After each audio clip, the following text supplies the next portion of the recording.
Hello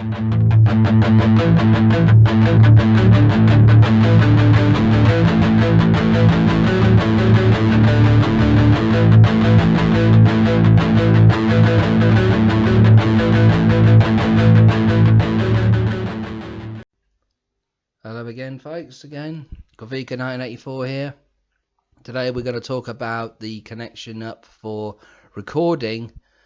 So we're going to be using this software, Audacity, which I usually prefer to use. I've been using it for years, so I always prefer that. So I'm just going to quickly just go over this section here, what I've got connected up, input, that's already linked up to the guitar. And the guitar I'm using today is, I like to call it a shut and cut Jackson copy, because it's a Jackson Flying V with a Jackson neck, but it's like it's all in like parts, so it's like a Frankenstein version of a Flying V. But obviously I've got, with the phones, I've got a small little miniature amp.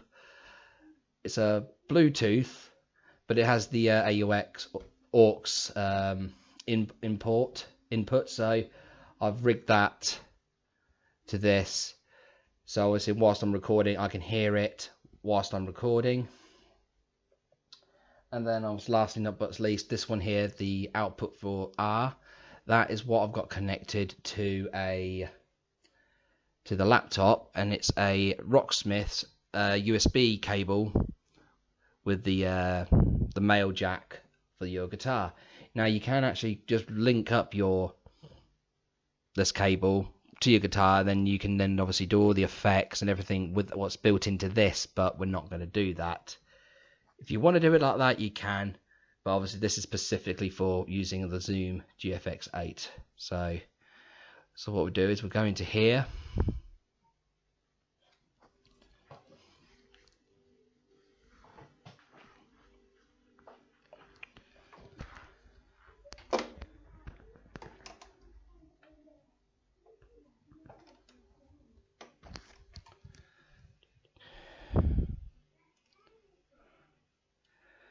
so what we got here, so we want to go, it's already set up, microphone, Rocksmith, USB, guitar, so everything else should be as it should be.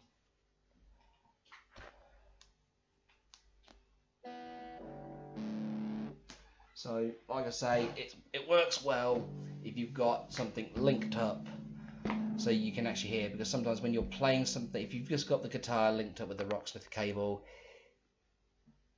all you're going to hear is just plunking sounds of your guitar, not actually listening to what effect you're going to use.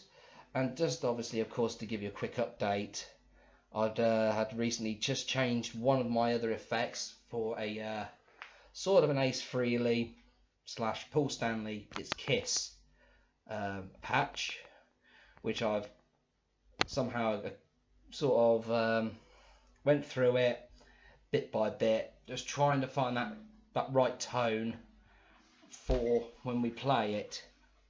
So I mean, it's pretty straightforward. I mean, you just go straight to here, you press record, and as you can see, it's already going along. So we'll just go.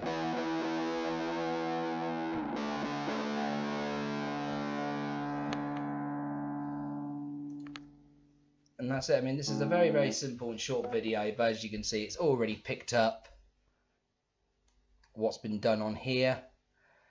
And obviously, when you've got all this kind of stuff, you can just then go into delete to minimize it all, and then just play from it. Obviously you can't hear it at the moment, it's probably because obviously this is set on my second speaker, but if I change it to this one, just try that now.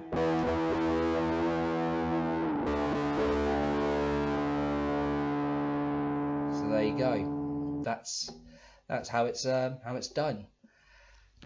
So once you've done all that and you're happy with it, depending on what you want to do with it, and like I say, if you're going to just rig it up and everything, so you've got all this here, you would like highlight it and come to effects.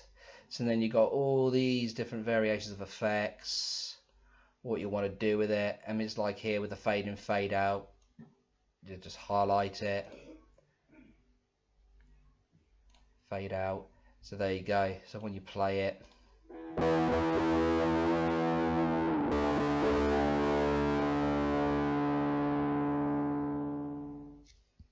and there you go. The world's your oyster, really, for this video. I mean, like I said, this was a very, very short video anyway, but I'll leave in the link in the description below for what you want to get or what you want to need. But like I say, I mean, you can obviously get other cables with a USB port with a jack end for your guitar, but I'd find them. I had one before and it didn't work that very well. So obviously I've got this cable. Regardless, even I've got the actual games for Rocksmith PS3 and the Rocksmith for PS4. So I've got the cable for it. So I thought I'd just give it a try with this, and obviously it does work. So, like I say, I think that's all for now, really. So, like and subscribe to this channel, and of course, perhaps for maybe next video will be just more about the actual patches again, really. Just obviously, if anybody is interested of obviously the effects from previously, or if there's a certain effect or a certain patch that you want through the GFX ED software.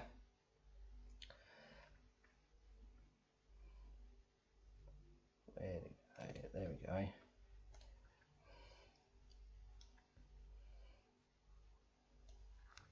So we'll just go back to this again for a second. So if you want a certain patch, obviously what I would do is, send me your email or whatever, and I will, obviously if there's a certain patch, I'll track it down, or if I can somehow in a way make it sound the way you want it to the best of my ability, and I would just literally put this as an image.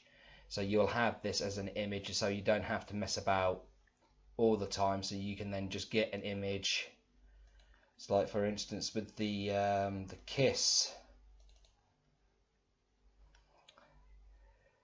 So you go here, we've got this file here.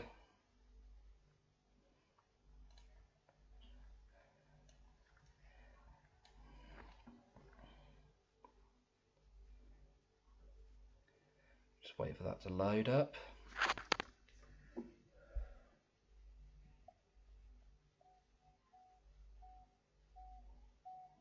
So there you go. So that's here, and that's how it will be sent to you. So it will give you everything you need, what's it to be set on, all this stuff. So here's a little tip here. So I'm sharing you my first one of a custom which I worked on. So it doesn't have to be specifically in U02. Put it wherever you want, whatever floats your boat. So there you go. I mean, obviously, if you want this patch, just best way of doing it obviously would be just to pause this video and just press the print screen button, and then you can go into Paintbrush and paste it onto that, and then you can crop it and shape it into what you want it to be, and then at least you've got this here for future references when you want to actually customize your patch. Obviously it is called Kiss here, but originally I actually put it under as Kiss 70s, because this one is more or less through their first 3, probably 4, probably even their 5 albums. There's 1 or 2 songs like Love 'Em and Leave 'Em, Cold Gin, and a few of their songs which kind of sounds of this effect. So until then, take care of yourselves, and hopefully, like I say, I'll look forward to hearing you soon. So if you want to leave some comments down below or any requests, feel free to do so. I'm happy here to help you, anybody who's got a GFX 8.